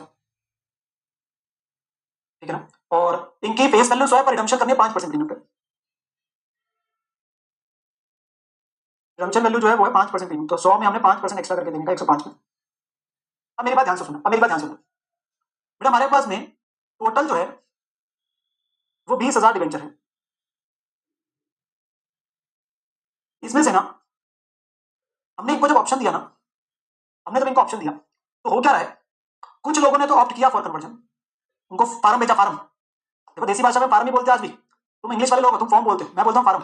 हमने इनको फार्म भेजा, हाँ भाई क्या तुमने ऑप्ट करवाना कन्वर्जन के लिए कि क्या तुमने ऑप्ट नहीं कराना कन्वर्जन के लिए, तो नॉट ऑप्टिंग फॉर कन्वर्जन। तो वो जो फार्म भर के भेजा वो 2500 ने तो ऑप्ट नहीं किया, 2500 ने तो ऑप्ट नहीं किया, वो कहते हैं हमने नहीं चाहिए, हमने तुम्हारे जाल में नहीं आना। आपके पास 2500 वालों ने तो ऑप्शन ही एक्सरसाइज नहीं किया, 2500 वालों ने तो ऑप्शन ही एक्सरसाइज नहीं किया, ठीक है। तो यहां पर मैं इन्होंने मना कर दिया, ठीक है। अब मेरे को ये बताओ कितनों ने यानी कि हामी भर दी, कितनों ने कहा, कितनों ने कहा हम अपने पास मानते हैं, हमें दे देना शेयर, ठीक है। तो आपके पास 17,500 ने यानी कि एक्सेप्ट कर लिया ना, 17,500 ने एक्सेप्ट कर लिया, ठीक है। तो इन्होंने फार्म भर दिया। बाकी तुम लोग आज के जमाने के हो तो तुम्हें क्या होगा, मोबाइल पे मैसेज आएगा, टिक कर देना अगर शेयर चाहिए, नहीं चाहिए तो मना कर देना, ठीक है। हाँ तो इन्होंने ऑप्ट कर लिया। तो अच्छा अब सवाल उठ के आता है, जिन्होंने माना भी क्या उनको 100% के बदले शेयर देने, नारे वाला ऐसा नहीं है, जिन्होंने माना भी उनका सिर्फ 20% हिस्सा ही कन्वर्ट होगा, 20% हिस्सा ही कन्वर्ट होगा, प्लीज समझना। तो इसने क्या बोला कि इसके अंदर भी दो हिस्से होंगे भाई, इसके अंदर भी दो हिस्से हो जाएंगे। वो कैसे दो हिस्से होंगे, देखो एक्चुअली में जो कन्वर्ट हो रहा है वो तो 20% हिस्सा ही हो रहा है, एक्चुअली में जो कन्वर्ट हो रहा है वो तो 20% हिस्सा ही कन्वर्ट हो रहा है, 20% ही कन्वर्ट होगा, जिसके बदले उन्हें क्या देंगे, इक्विटी शेयर देने की बात करेंगे, ठीक है। और बाकी 80% के बदले तो क्या ही देंगे, cash thrown on their face, ठीक है। अच्छा जिन्होंने ऑप्ट नहीं किया उनको तो क्या मिलेगा, कैश मिलने का है, उनका तो दिक्कत ही नहीं है। तो जिन्होंने ऑप्ट नहीं किया उनको तो कैश ही देंगे, और जिन्होंने ऑप्ट किया भी उनका भी सिर्फ 20% हिस्सा कन्वर्ट हो रहा है, प्लीज समझना, 100% हो रहा है, 20% हो रहा है, 20% हिस्सा ही कन्वर्ट हो रहा है, सारा नहीं हो रहा है। यानी कि कितना बना 20%, यानी कि 17,500 का 20% कितना हो गया, 3,500 डिवेंचर्स। अभी तक बात सिर्फ डिवेंचर्स पे ही चल रही है, शेयर्स पे तो आएंगे, ठीक है। तो ये कितना हो गया 14,000 डिवेंचर्स, बाकी जो बचे रहेंगे 80%। अच्छा जो हमसे सवाल पूछा उस पर आते हैं, इनको रिडेम्पशन वैल्यू कितनी है, कितने रुपए देने हर डिवेंचर के बदले, मतलब रुपए देने आपको तो शेयर देने, तो इनको देना कितना हर के बदले, सर 100 के बदले 105 देने का है, जो अमाउंट ड्यू होगा वो तो 3500 इंटू 105 होगा ना, 5% एक्स्ट्रा देने का है ना, 5% एक्स्ट्रा देने का है ना, यस सर 5% एक्स्ट्रा देने का है। तो कितना अमाउंट बना 3500 इंटू 105, 367,500 देना है, 367,500, 100 के बदले 105 देने, तो 3500 जो डिवेंचर्स उनको कितना देना होगा 367,500। ओके अब जो इक्विटी शेयर दे रहे हो मेरे प्यारे प्यारे बच्चों, उसकी फेस वैल्यू कितनी की है, सर फेस वैल्यू है 100, issue price of face value इसकी तो 10 है, फेस वैल्यू 10 और नया शेयर कितना इशू करे 15 पे, तो नंबर ऑफ शेयर्स आ जाएंगे, यानी कि कितने नंबर ऑफ शेयर्स हो गए 367,500 डिवाइडेड बाय 15, तो इतने शेयर्स दिए जाएंगे। 15 रुपए का अपना शेयर दे रहा भाई तो 24,500, तो स्प्लिट हो जाएगा कैपिटल और प्रीमियम। वो एंट्री डालते हुए, एंट्री तुमसे मांगी नहीं है भाई, एंट्री तुमसे मांगी नहीं है, तुम्हें एंट्री डाली, तुम्हें नंबर ऑफ शेयर बताने, देखो मांगा तो ये था, मांगा तो सिर्फ यही है आंसर जो है। अच्छा नॉलेज के लिए बात कर लेते हैं, नॉलेज के लिए जो बाकी है इनको क्या मिलेगा, सर इनको तो कैश मिलेगा, इनको तो कैश मिलेगा, तो इन सबको जो है क्या देने का, इनको तो कैश देने का, तो इनको कैश कितना पे करने का है, तो टोटल बने 16,500 और हर डिवेंचर के बदले कितना देना है 105, इनकी रिडम्पशन वैल्यू इतनी मिलेगी, तो इनको तो कैश नहीं, 16,500 इंटू 105, ये सिर्फ सेवा है तुम्हें बताने के लिए, ये सिर्फ आपको एक बताया गया है तरीका क्या अपने पास में समझने के लिए ना, ये क्योंकि ऐसा क्वेश्चन हमारे बहुत मतलब 2-3 क्वेश्चन आने प्लीज समझना, और बड़े मतलब इंस्टीट्यूट में वो बड़े मुझसे पूछता है कि बड़े मुश्किल से क्वेश्चन डालो, ये सबसे निहायत आसान क्वेश्चन है, क्योंकि इसमें हमेशा कभी टोटल में से कुछ नहीं ऑप्ट नहीं किया, कुछ नहीं ऑप्ट किया, उसका कुछ परसेंट कन्वर्ट हो, तो आपके शेयर वहीं से निकल के आ रहे हैं, ठीक है ना। नाउ पेपर में जब क्वेश्चन आएगा आई विल से, क्योंकि पहली बार समझाने के लिए मुझे आपको ऐसे ही समझाना पड़ता है, क्योंकि इससे आपको क्लैरिटी आती है कितनों ने ऑप्ट किया कितनों ने नहीं किया, जो ऑप्ट किया उसका कितना कन्वर्ट होगा, तो इससे आपको एब्सोल्यूट क्लैरिटी होगी। बट आप पेपर में ऐसा करने की जरूरत नहीं, क्योंकि इतनी आपको डिटेलिंग क्यों देनी, आपसे पूछा नंबर ऑफ शेयर 4 नंबर का क्वेश्चन आता है, आपने सिंपल तरीके से कैसे करना है वो लिखा देता हूं, तो फॉर एग्जामिनेशन लिख लो, फॉर एग्जाम पहले वो कराता तुम्हें कंफ्यूजन आती, पहले तुम्हें वो कराता तुम्हें कंफ्यूजन आती, ठीक है ना। तो सुनते जाओ, तो नंबर ऑफ डिवेंचर्स टोटल कितने हैं 20,000,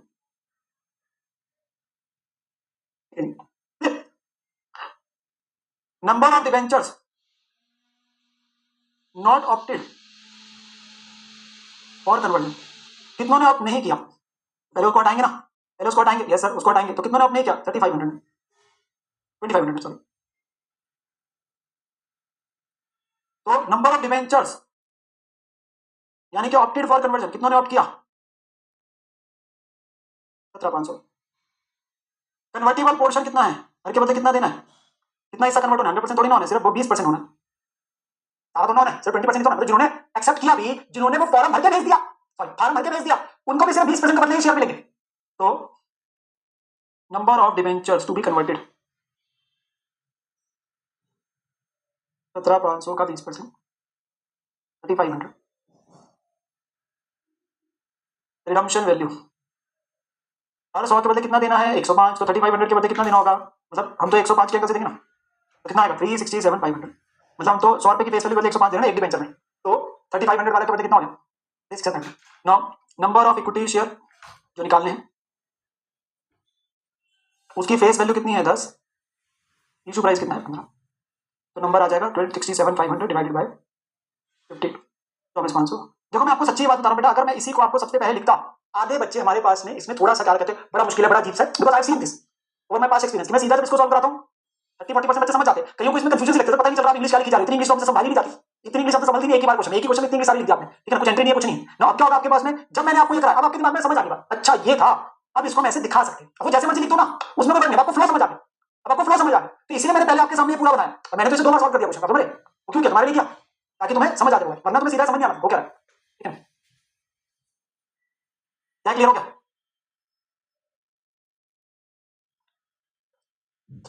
Is this question completed? Is this question completed? यार सब मजा ही आ गया सर, स्वाद ही आ गया सर, सर ऐसा और कराओ ना जिसमें फुल फ्लेज हो, सर ऐसा ही आए, सर मजा ही आ जाए। चलो यार एक और कर लेते हैं यार, तुम बोलोगे तो करेंगे नहीं, क्या करेंगे भाई, करेंगे। फिफ्थ पे आ जाओ, फिफ्थ पे आ जाओ, क्वेश्चन 5 पे आएंगे सही बच्चे, क्वेश्चन 5 पे आएंगे। कोई बच्चे कह रहे हैं एंट्री की सेवा करा दो बेटा, एंट्री में आपके पास में इस क्वेश्चन में आ जाएगी, डोंट वरी, इस क्वेश्चन में एंट्री है, ऐसा ही क्वेश्चन है और वो है। अरे बड़े दिनों बाद एक बच्चे का डाउट दिखा, एमएस धोनी, धोनी जी की वापसी हो गई, भाई साहब रिटायर होते नहीं है, लोग कहते रहते हैं अपना भी जिंदा। बेटा देखो धोनी बेटा रिडीमेबल 5% पे लिखा था, 100 का डिवेंचर, बेटा 100 के बदले कितना देने का? 105 देने का ना, यहाँ भी लिखा था हर डिवेंचर में 100 के बदले 105 देने, 100 के बदले 105 देने का, 5% प्रीमियम, क्वेश्चन बोला।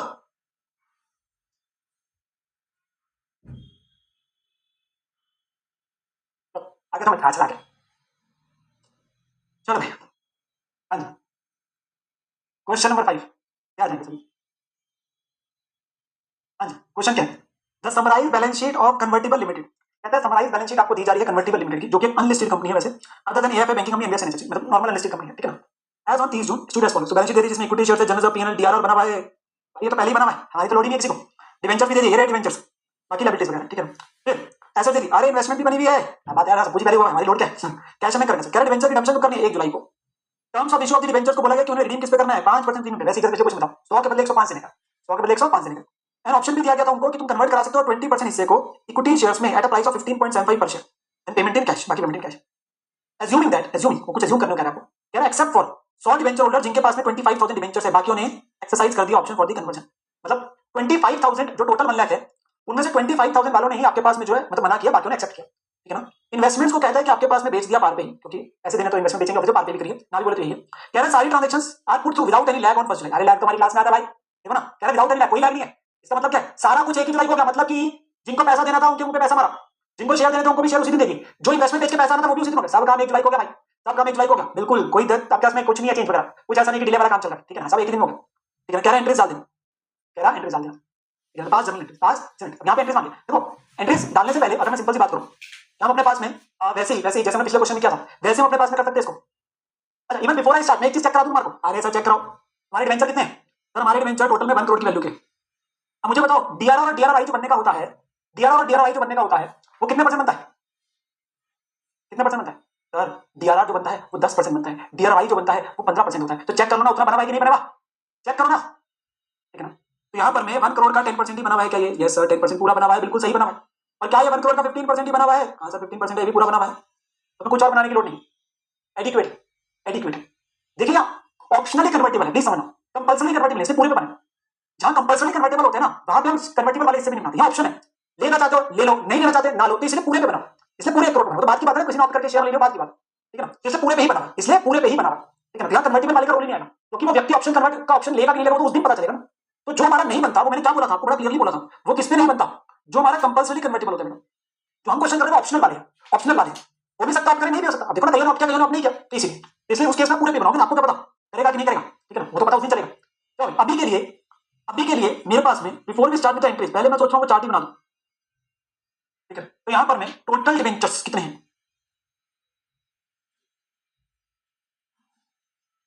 सर 1 लाख है। देखो वैसे तो हमारे जो क्वेश्चन है उसने दिया फेस वैल्यू 100 है डिवेंचर की, रिडम्पशन वैल्यू जो है वो हमने 5% फालतू देने का, इनको 5% प्रीमियम 105 पे देने का है, ठीक है ना। इसके 2 हिस्से हैं, कुछ नहीं ऑप्टेड फॉर कन्वर्जन है।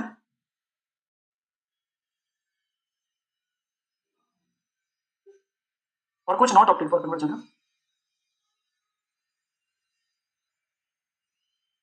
ध्यान से सुनना, जिन्होंने 1 लाख में से बेटा उसने लिखा एक्सेप्ट जिनके पास 25,000 है, बाकियों ने ऑप्ट किया है, तो यानी कि 25,000 ने आपके पास ऑप्ट नहीं किया है, 25,000 ने ऑप्ट नहीं किया है, तो वो नॉट ऑप्टेड में है। तो इसका मतलब कितनों ने ऑप्ट किया है? 75,000 ने।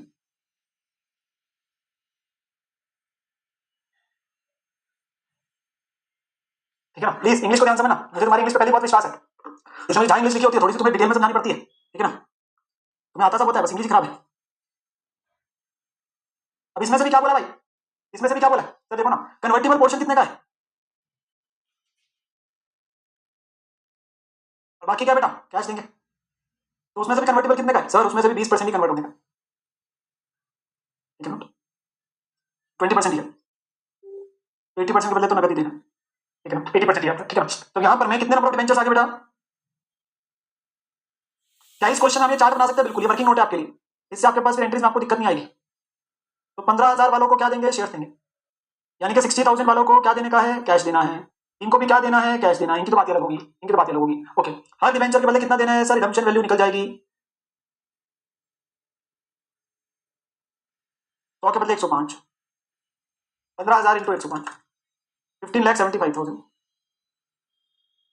और जो इक्विटी शेयर है नए वाला बेटा उसकी फेस वैल्यू 10 रुपए है, पर इशू कितने पे हो रहा है, इशू कितने पे हो रहा है सर, इशू जो हो रहा है उसने बोला था हमारा जो इक्विटी शेयर है वो 10 वाला है, जो ऊपर से पता चला था, इशू हो रहा है 15.75 पे, इशू हो रहा है 15.75 पे, तो पर शेयर का इशू प्राइस कितना है, तो नंबर ऑफ इक्विटी शेयर आ जाएंगे,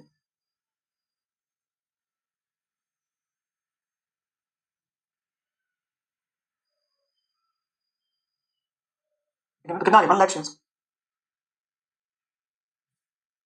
बाकियों को क्या देना है, बाकियों को क्या देना है सर, बाकियों को कैश देना है, तो कैश कितना हो गया सर, 60+25, 60+25 कितना हो गया, 85,000 वालों को, इंटू हर के बदले कितना देना, 105, हर के बदले कितना देना, 105, 89,25,000, तो पैसा देने का, क्या देने का है, पैसा देने का, देख लो भाई, चेक करेंगे सही बच्चे,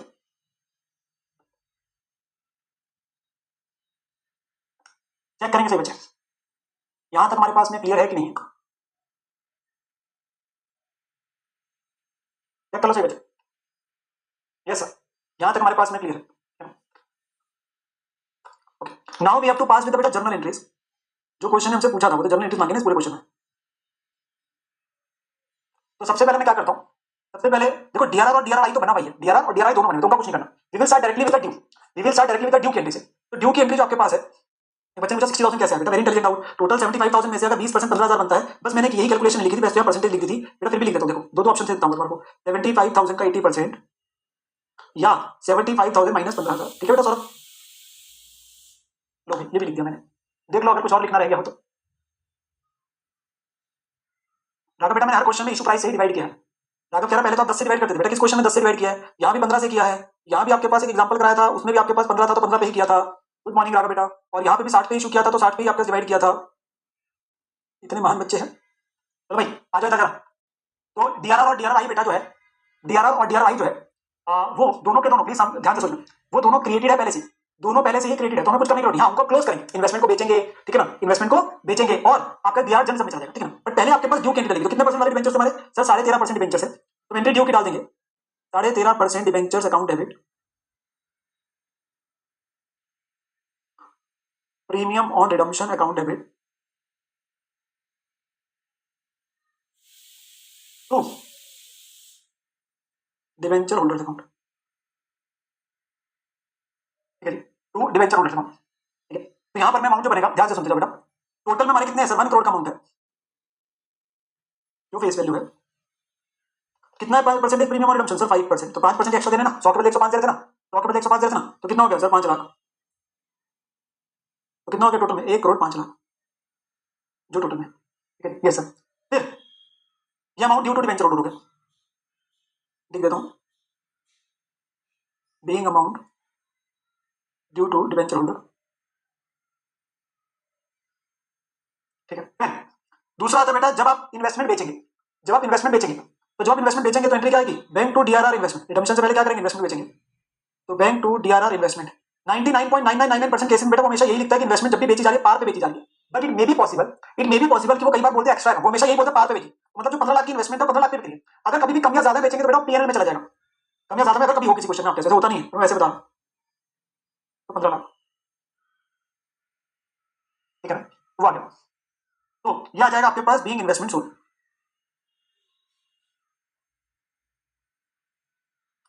अब एक एक करके चलते हैं बेटा, आपने शेयर्स वाले देने, आपने कैश देना, तो मैं दोनों को अलग अलग कर देता हूं जिससे कंफ्यूजन नहीं आएगी।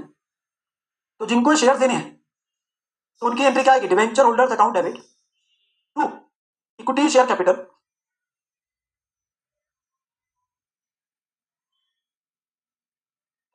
To securities premium.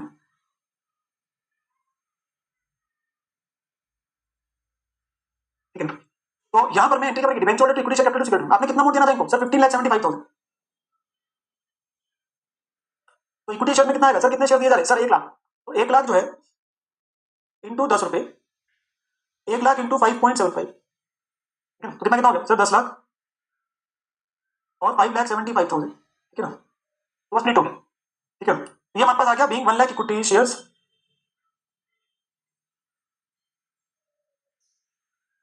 issued at 15.75 per share to those who opted for conversion। मैं लिख पूरा रहा हूं, आपके लिए सिर्फ इतने तक लिख देंगे being 1 lakh equity share issued at, इतने भी बहुत है, इतना भी लिख दो बहुत है। कि हमने कितने शेयर दिए, 1 लाख इक्विटी शेयर दिए, सिंपल सी बात है, 1 लाख इक्विटी शेयर जिनको हमने शेयर देने, जिनको हमने शेयर देने, ठीक है ना, तो वो आपके पास एंट्री आ जाएगी जिनको हमने शेयर दिए। ठीक है, फिर अगली चीज जो, अगली चीज आती है बेटा आपके पास डिवेंचर होल्डर टू बैंक, जिनको आपने पैसा दिया, कितनों को पैसा दिया, कितनों को पैसा दिया सर, 89,25,000।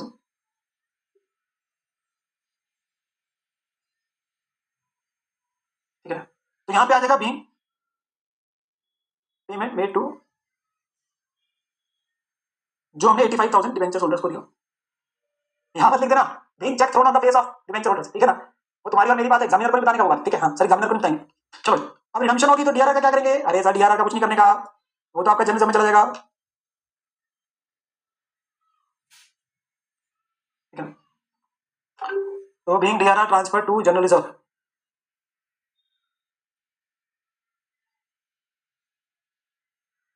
कितना था भाई डीआरआर, कितना था सर, 10 लाख था, कितना था, 10 लाख था।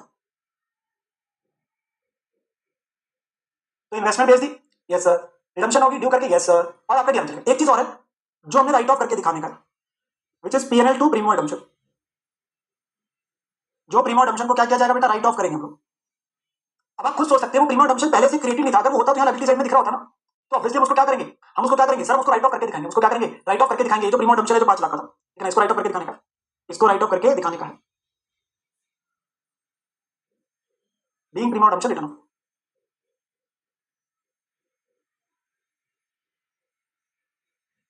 वो पहले से क्रिएटिव नहीं है ना, तभी तो हमने राइट ऑफ करने का है। ठीक है, ओके ना, इसमें कुछ बच्चों का बार बार आ रहा था, छोटा सा नोट दे देता हूं तुम्हारे लिए। एंट्री नंबर जो आपके पास है 3 और 4 कैन बी कंबाइंड, जिसमें आपने कैश दिया और जो शेयर दे रहे हो उनको दोनों को क्या कर सकते हो, कंबाइन कर सकते हो, सॉरी ज्वाइंट एंट्री डाल सकते हो, इनको कंबाइन किया जा सकता है। तो एक एंट्री बन जाती है आपके पास में, डिवेंचर होल्डर्स पूरा 1.5 लाख होता, to equity share capital to security premium to cash जो भी आता वो इकट्ठे हो सकता है, उसमें कोई दिक्कत नहीं। 3 और 4 को कंबाइन कर सकते हो। कुछ बच्चे हमारे पास क्लास में ज्यादा उतावले रहते हैं, वो एक ही बात बार बार पूछते रहते हैं कि सर इस क्वेश्चन को करने में कितना टाइम लगना चाहिए। भाई कितनी बार बता चुका हूं, सिलेबस खत्म होने को आ गए, यही पता चल रहा बेटा क्वेश्चन कितने मार्क्स का है सर, 10 नंबर का क्वेश्चन को 18 मिनट लगने का है, प्लस माइनस 2-3 मिनट हमेशा होंगे। तुम पत्थर के लगे हो कि सेम होगा, क्योंकि किसी चैप्टर क्वेश्चन को करने में समय ज्यादा लगेगा, लाइक फाइनल अकाउंट से सिंगल एंट्री को ज्यादा लगता है, लाइक बीआरएस रेक्टिफिकेशन को कम लगता है, इसको भी कम लगेगा नॉर्मल से। कितनी बार बताया ऐसा क्वेश्चन 8 मार्क्स 10 मार्क्स ऐसा क्वेश्चन है, ठीक है, इतने तक का बन जाता है, एंट्री तो मांग रहे हैं, ठीक है। अच्छा अब यहाँ पर मैं एक और छोटे से बच्चे का डाउट आया था कि सर इंटरेस्ट ऑन डिवेंचर नहीं लिया, कितनी बार इंटरेस्ट लेते हो सर, 13.5% आपने इंटरेस्ट नहीं लिया इसके ऊपर, सर इंटरेस्ट क्यों नहीं ले रहे, फटाफट से तो इंटरेस्ट क्यों नहीं लिया, फटाफट से तो इंटरेस्ट क्यों नहीं लिया, नहीं नहीं नहीं, अरे सर इंटरेस्ट तब लेंगे ना जब हम उस डेट की बाद कुछ समय बाद जाके कोई कार्य कर रहे हैं, 6 महीने बाद, 1 साल बाद। अरे भाई बैलेंस शीट दी है 30 जून को, अगले दिन सुबह उठ के तुमने अपने पास में 1 जुलाई को रिडम्पशन कर दी, तो 30 जून तक तो सेटल हो ही चुका होगा ना, तभी तो दिख नहीं रहा, और 1 जुलाई को तुमने पेमेंट कर दी सुबह, तो किस बात का इंटरेस्ट आएगा, कौन सा कोई 3 महीने बाद 6 महीने बाद जाके क्वेश्चन इवेंट आ रहा है। देखो पता है पेपर में जब जाओगे ना बस एक कार्य कर लेना, बाकी छोड़ो, इसको लेके जाना, इसको भूल मत जाना, फिर दिक्कत आ जाएगी। सबसे इंपॉर्टेंट क्या है, पेपर में सारी चीजें तो लेके जाएंगे, लिस्ट बनवाते हैं बच्चों को, बेटा कैलकुलेटर लेके जाने का है, कार्डबोर्ड लेके जाओ, एडमिट कार्ड ले जाओ, ये भी ले जाओ, सब ले जाओ, बट इसको मत भूल जाना, क्योंकि यार यही जाएगा घर पे तो दिक्कत हो जाएगी, ये सबसे जरूरी होगा, ठीक है ना। हाँ सबसे इंपॉर्टेंट है। एक बच्चा का डाउट था 75,000 कहाँ से आया, बेटा मैंने इतना बड़ा ब्रैकेट में लिखा, टोटल 1,00,000 थे, उसमें से 25,000 ने ऑप्ट नहीं किया, तो ऑब्वियसली 75,000 ऑप्ट कर लिया ना, ब्रैकेट में भी लिख दिया यार। क्या सर कैसी कैसी बातें करते हो सर, आपको क्या लगता था भूल जाएंगे, बड़ा सच बताऊं कि झूठ, मेरे को लग रहा था तुम भूल जाओगे, इसमें बताना जरूरी, तुम बच्चे बड़े भोले भाले हो। चलो भाई अच्छा एक बात सुन लो, अच्छा नो बिफोर मैं आपको होमवर्क दूं या बिफोर मैं आपके पास में बाकी चीज दूं, 575 कहाँ आएगा भाई, 575 तो भाई अलग चीज है, वो तो सिक्योरिटी में था, वो अलग चीज है, रिमूव डम्पशन तो 5 लाख के राइट ऑफ करना है, तो 5 लाख राइट ऑफ होगा ना। हाँ चलो। अच्छा भाई अभी मेरी बात ध्यान सुनना, बेटा मैंने आप लोगों को ना एक चीज सबसे पहले भी बोली थी, प्लीज इस चीज को लेके ना देखो, आप लोग जीवन में एक चीज सीखो, आपके लिए सबसे इंपॉर्टेंट पता है क्या चीज है, सबसे इंपॉर्टेंट पता है क्या चीज है, in any pressure situation, please एक साथ समझना, इन एनी प्रेशर सिचुएशन आप जितना काम रहेंगे ना उतना आप बेटर परफॉर्म कर पाएंगे, आप उतना बेटर परफॉर्म कर पाएंगे, आपके लिए सबसे इंपॉर्टेंट है कि आप इसको ठंडा रखो। काफी बच्चों को ये लगता है कि हम तैयारी तब शुरू करेंगे कि जब सिलेबस खत्म होगा, और ये अप्रोच सबसे गलत है बेटा।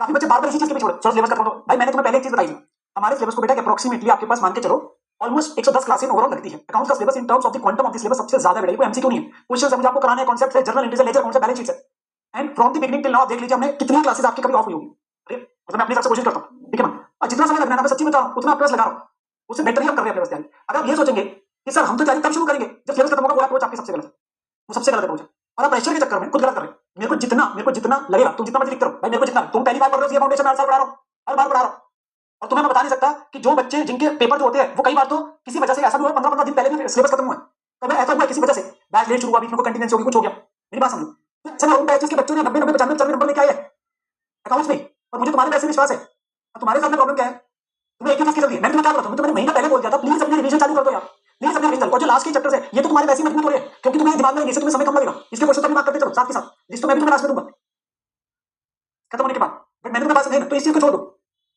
तुम्हारा कल में चैप्टर खत्म, मैं जानबूझ के बेटा अब बोनस राइट इशू का चैप्टर होने को 2 क्लास में हो सकता था, मैं जानबूझ के 3 पे लेके गया, अब बात समझो, देयर इज अ रीजन, ताकि आपका वो पढ़ के दोबारा रिपीट होकर आपका आसान हो गया, कंफर्टेबल हो गया, 2 में भारी लगता है, 3 चैप्टर में जानबूझ के 3 लेक्चर में लेके जाना चाहता हूं, करने को मैं स्पीड करा के फटाफट करा दूंगा 2 लेक्चर में, तुम बाद में बोलोगे यार मैं समझ नहीं आया, क्योंकि बहुत सारी चीजें इकट्ठी हो जाती है ना फिर एक लेक्चर में, तो मुझे हल्का सा पॉज रखना पड़ता है क्वेश्चंस में, होमवर्क के थ्रू, और आपकी रिवीजन ताकि मैं कराता हूं तो मैं मल्टीपल टाइम चीज रिवाइज करा के आपके पास दिमाग में फिट कर दूंगा, वो मेरा तरीका है, तो प्लीज अपने पास में इस चीज को छोड़ दो और अपने पास जो आपका समय है ना उसको रिवाइज करो, अकाउंट्स का सिलेबस वैसे भी आप मान के चलो आपके बाकी सारे सब्जेक्ट्स सबसे ज्यादा इन टर्म्स ऑफ अगर आप देख लेना कल को आप लेके बैठोगे कितनी नंबर ऑफ क्वेश्चंस हैं, I can not compare with MCQ, MCQ जितना मर्जी करते रहो, यहाँ पे करने में समय लगता है 10 नंबर 15 नंबर 20 नंबर, हम सारा स्टडी मटेरियल, सारा आरटीपी, सारा पीवाईक्यू, सारा एमटीपी कर रहे हैं यार, लास्ट में मैंने जाके तुम्हें चीज बारी जिस दिन बैच खत्म होगा मैं तुम्हें वो बता दूंगा, प्लीज उस चीज को छोड़ दिया करो, आधे बच्चे इसी चीज में लगे रहते हैं, और रही बात रिवीजन की, तुम्हारे लिए रिवीजन वीडियोस मैंने डाली भी है, तुम्हें दी भी है मैराथन वीडियोस, उसमें सारा रिवाइज कराया अगर तुम्हें उसकी जरूरत है, और जो बच्चे सिर्फ रिवीजन वीडियो देखते रहते हैं ना, मैं सच्ची बता रहा हूँ उनका कुछ नहीं हो सकता, जब तक तुम अपने पास बेटा ये नहीं करोगे तुम निकलने वाले नहीं हो, में से लिखवा लो सही तरीके से, मतलब अगर तुम्हें कन्विंसिंगली पास होना है, नंबर लेके आने बढ़िया वाले, तो ये सबसे ज्यादा इंपॉर्टेंट है, तुम सिर्फ किसके पीछे भागते रहते हो, वीडियो वीडियो वीडियो ला दो, इसकी वीडियो ला दो, उसकी वीडियो ला दो, ये वीडियो वो वीडियो, भाई तुम्हें अपने पास में मिला हुआ सब कंटेंट है, तुम्हें मिला हुआ सब कंटेंट है, और तुम्हें क्या होता है, नहीं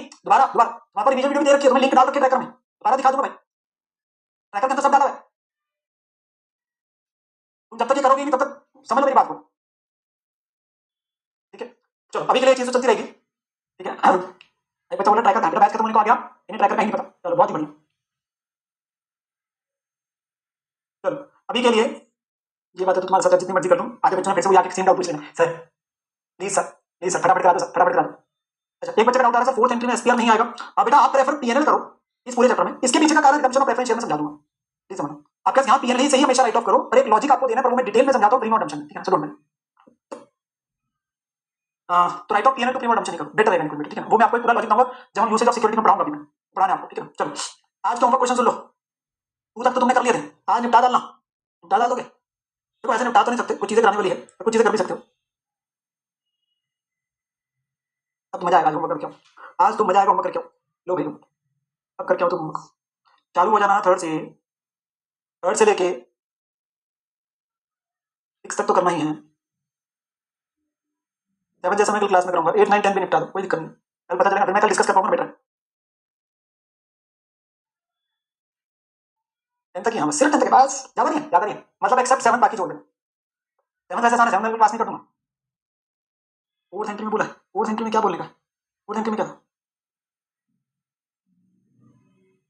4th एंट्री में यहाँ क्यों प्रीमियम आएगा, यहाँ तो पैसे दे रहे हो, टू बैंक आएगा, यहाँ पे आपके पास में प्रीमियम पे जो शेयर होगा वही आएगा, प्रीमियम तो भी आता है, 4th एंट्री तो पैसे दे रहे हो भाई, चेक मारना मुंह पे उसमें क्यों आएगा, ठीक है, चलो भाई एक्सेप्ट फॉर अपने पास उसको छोड़ के बाकी करके आना, कल मजा आएगा। कल हम अपने पास में क्या करेंगे, जो बचे हुए क्वेश्चन है वो करने आपके साथ में, मैंने उसमें छोटी छोटी चीजें बतानी है, जो होमवर्क के क्वेश्चन है उसमें प्रॉपर्ली डिस्कस कराऊंगा जो है, और उसे हम डिस्कस करेंगे आपसे, नोट वरी, बट करके आएंगे, कल मजा आएगा, करके आएंगे, कल मजा आएगा, ठीक है ना। करके आओगे तो फील आएगा होमवर्क के क्वेश्चन में आप लोग को, ठीक है ना। एंड कल हम निपटा देंगे, चैप्टर आपका खत्म हो जाएगा, चैप्टर खत्म हो जाएगा, ठीक है ना।